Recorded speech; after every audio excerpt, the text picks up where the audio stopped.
The NBA playoffs kicked off this weekend, and man, were there some guys who balled out. So today, we're going to open up the Ballers Club for our first playoff edition. This is Hoop Talks.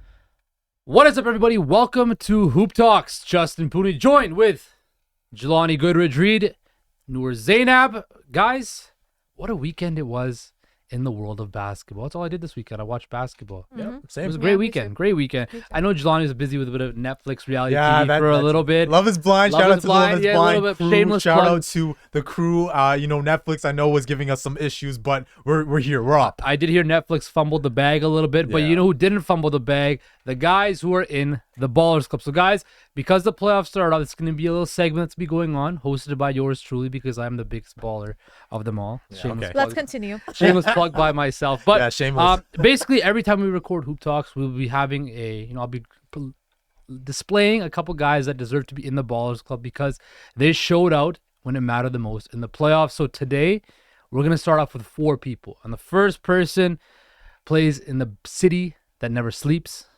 He just came and went into the land, stole a Game 1 victory. That is one Jalen Brunson. Brunson had 27 points, 2 rebounds, 2 assists, 2 steals in the win. He scored 21 in the second half. He really did play big when it mattered the most.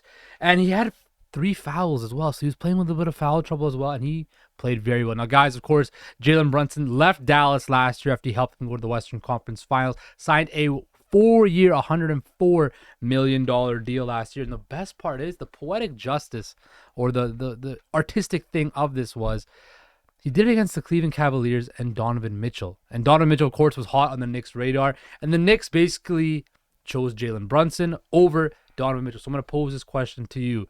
Did that win in Game 1 act as vindication, for the Knicks for choosing Jalen Brunson over Donovan Mitchell? Well, I would say it's Game 1, right? The series is very long. It could be long, could be short, obviously. But I think it's a new season, right? So it takes time to see how things play out. So after one game, you're not going to decide everything. But I would say I'm very impressed with what the Knicks were able to do in Cleveland.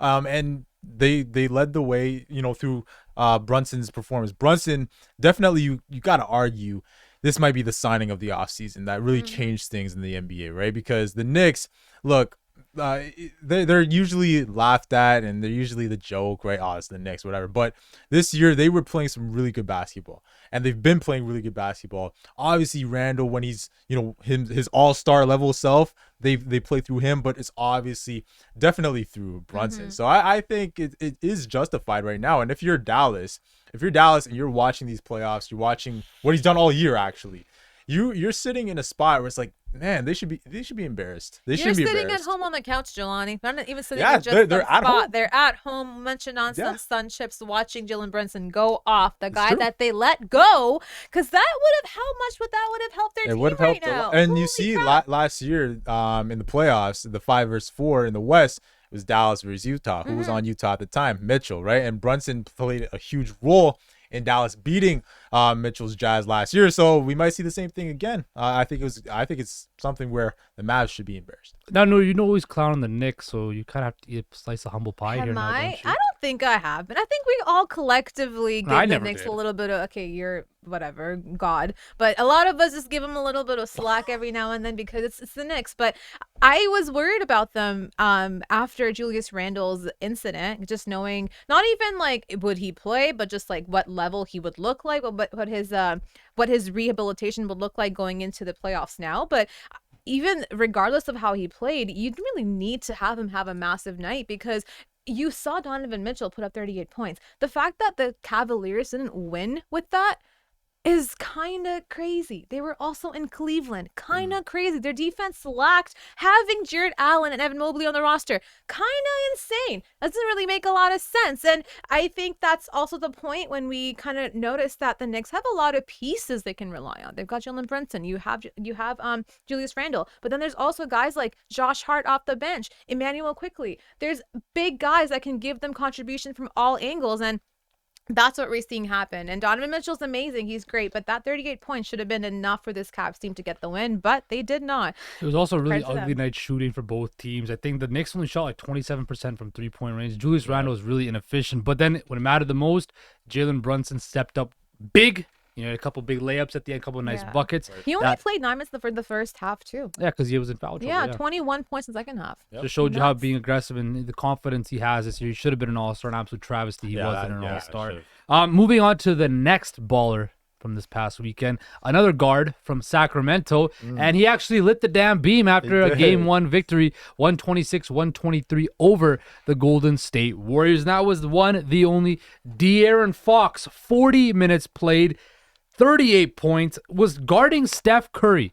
Yes. And making his life a little bit challenging. Now, Steph still had his own, shared Steph type tonight. But, De'Aaron Fox had 29 of his 38 points in the second half, 15 of the Kings' 35 points in the fourth quarter, and proved to you why he's one of the clutch finalists. What's the award called? The clutch player Clutch of the player year. of the The year. new He's a award. finalist. Excuse me. Wait, the clutch got their own award? Yeah, Yeah, it's well, a not real award. clutch, not the actual Oh, okay. I agency, was like, but what? No, the clutch player. The C, not a K. Okay. Yeah. Clutch. Like the clutch made their own award. Look, I was extremely impressed with De'Aaron Fox. His speed, his shit. We knew he had all that, but to guard Steph Curry and just him running through screens, running around, and then still give it to you on the offensive side, that was very big. So props to De'Aaron Fox for joining the Ballers Club. But my question is this. I was reading a lot of dialogue and discourse after the game about De'Aaron Fox. Do you think he can take that next level and have consistent performances, not 38 points a game, but can he put himself into the upper echelon of the NBA, becoming a top 10, potentially an MVP caliber player, Noor?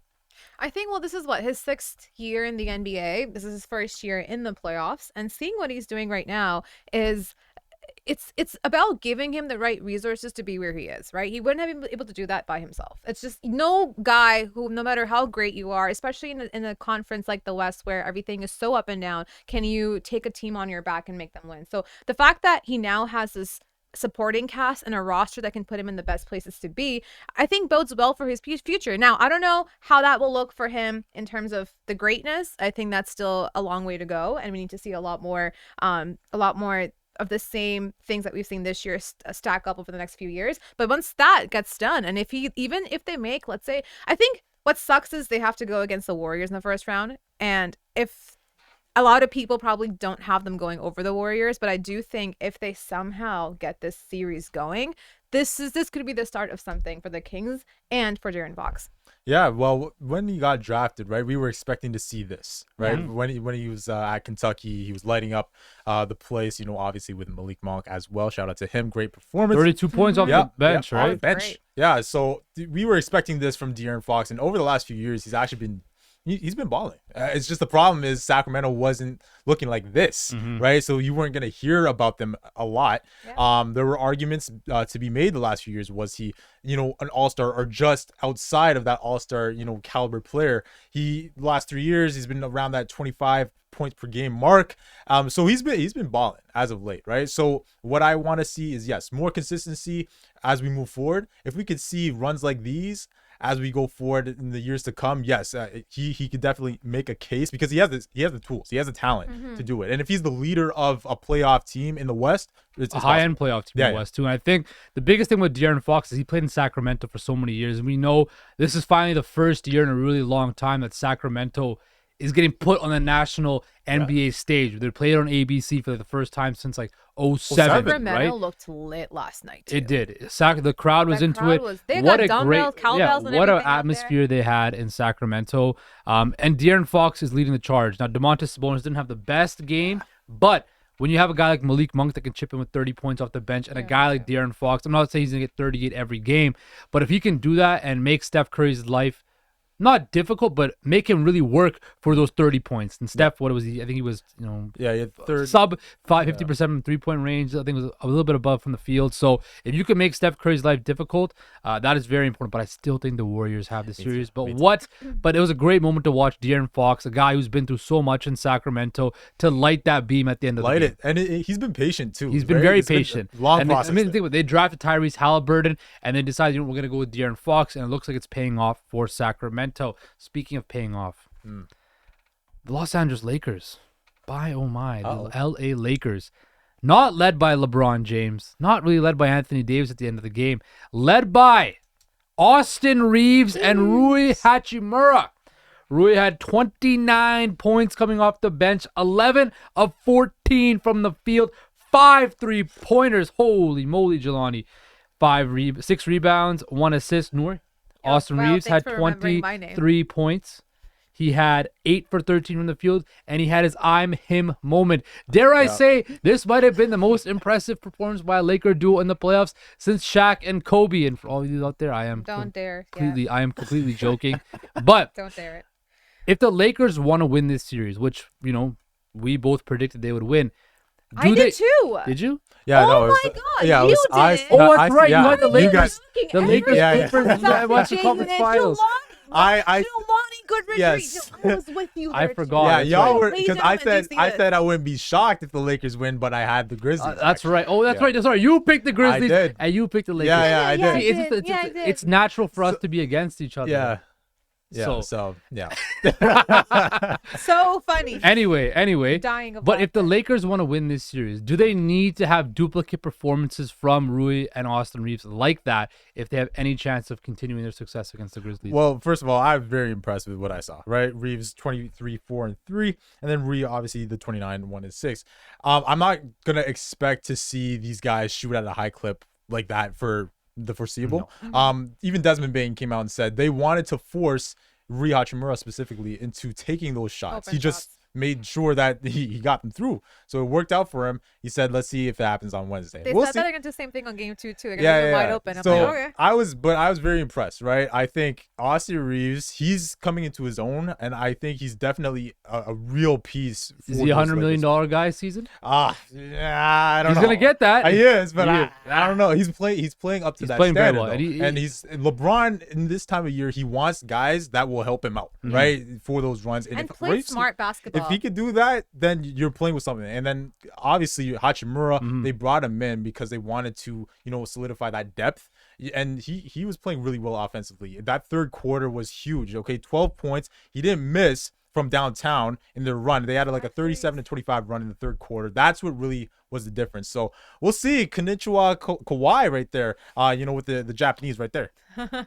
That was one. good. Now I apologize for mixing up your pick. I'll You think had the about Lakers. apology. Okay, whatever. I'm just trying to be nice, right? Whatever. What did you think of that Lakers duo last? I think I told you guys too. I'm the only one who had the Lakers going the furthest in the playoffs on this set, and I'm the non. It's one Yeah, game. yeah, One game. Yeah, I conference know, finals, but right? I'm just saying, it's the conference finals. It's going to be the LA showdown, the conference finals, and it's because of the support around LeBron James now. It's not just LeBron James. It's not just Day-to-Day Davis putting pressure on him. It's about all the other guys that support the system. You know that meme where it's like LeBron's the Ninja Turtle ones, or the ones they're going. Oh, under where the he's thing? being carried. Yeah. Now it's turned around, so he's like the old pop and stuff, and the kids are holding his hand. They're walking down the hall with him. And that's Austin Reaves. That's Rui Hachimura. That's Malik Beasley, and even I guess Anthony Davis has a massive, fantastic game defensively. But LeBron had 21 points yesterday. who did? LeBron had 21. No, he did great, Yeah. but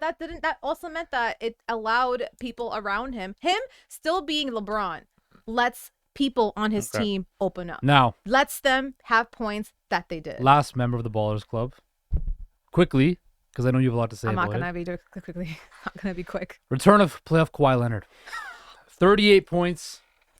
Game 1 victory in Phoenix. Going shot for shot with Kevin Durant. What a theater that was. That was cinema there, Jelani. Cinema. Noor, I know you have a Clippers agenda to push and a Kawhi agenda to push. So after I messed up and fumbled the bag on your prediction, Tough. I'll give you the floor. Keep in mind, though, everybody, it's one game. It's Doesn't one matter. game. Doesn't matter. I came here. I was here, guys. I was here Friday evening. No, Friday afternoon. Whatever was the Friday time was. morning. Who cares? Anyway, Friday afternoon. And I sat next to these two jabrones, and I said, on a court Jabrones. with KD and Kawhi Leonard, Kawhi's the best player on the court. Best player on the court. And then what happened last night? 38 points. Most efficient basketball player on planet Earth gets the win. What? You could argue that's over- KD. You could argue that's Nikola Who Jokic. won last night? Who won last It's one night? game. Nikola Jokic had to play against YMCA dudes in Timberwolves. He's going up against Devin Booker and freaking Kevin Durant. All right, Chris Paul, DeAndre Ayton. The thing with Kawhi Leonard is we forget. I understand the load management. He doesn't play that often, so you forget what he's like. And I think even when he does play, he takes the regular season as something to coast through. He's just like, that's very obvious. He does May that. I finish? It's still my chance. It's just like, you know what? I just gotta make top 6. Just gotta secure the playoffs, and then we'll figure out what happens. And the second the playoffs hit, it's just like the best of the best that you know in your favorite sport, whether that be LeBron James, whether that be Tom Brady, whether that be Messi, whoever that is. Once Ronaldo. the going gets tough, once Messi, Shohei once the Ohtani. going gets tough, the greats come out to play, and that's exactly what Kawhi Leonard did last night. He came out to play, and when you see Kawhi play, the thing is, he plays like the most efficient robot. Like, even when he's in the paint, he's making the right moves. He's like figuring out the play before the defender even gets the chance to figure out what's going to happen. The little sidestep he takes, the passes around, the shot that goes in every single time. Every shot he takes goes in. The fourth quarter, he had 2 back-to-back threes. After he had that, he was like, you know what? Now they know I'm going to take that 3. Let me pass it out. Gets the assist to Eric Gordon. He gets that 3 in. That's how you win. You win with the straightforward leader who understands my eyes are on the prize. That's Kawhi Leonard, and he will go to the NBA Finals this year. Another hot Let's take. not forget Russell Westbrook had a big block, played some tough defense on Kevin Durant. I was actually going to put Russell Westbrook in the Ballers Club, but I didn't want to. Oh my God, you can't do that. You can't do that. I was going to. Don't do that. You can't do that. But thank you, Kawhi Leonard, for making me look right once again. Let's just relax. Like 2019, he looked like 2019 Leonard. I'll say that, but it's game 1. Yeah. All right, it's game 1. It's a long series. So I think still I got the Suns in this series. We'll see what happens. Clippers supporting cast helped him out. I'll say that too. But yeah, and look, KD still had a good game. Don't sleep on KD. I'm not denying. He had a rough first quarter, but after that, I know, but after that, I'm not denying. All I'm saying is I think the support system, when it comes down to it, is gonna be for the Clippers, and the best player on the court will be Kawhi Leonard. So but the thing is, Kevin Durant can come through. But regardless, it's going to be cool. I just think it's because there's no Paul George, they have to have another level of intensity, and they have to be on their A game, and that's why Kawhi threw him. I see it. I see the vision, but again, I'm going with the Suns. Alrighty, well, that wrong. was the opening edition of the Ballers Club for the NBA playoffs. Stick around for Wednesday when we have another edition to see who balled out over the last couple of days. This has been Hoop Talks.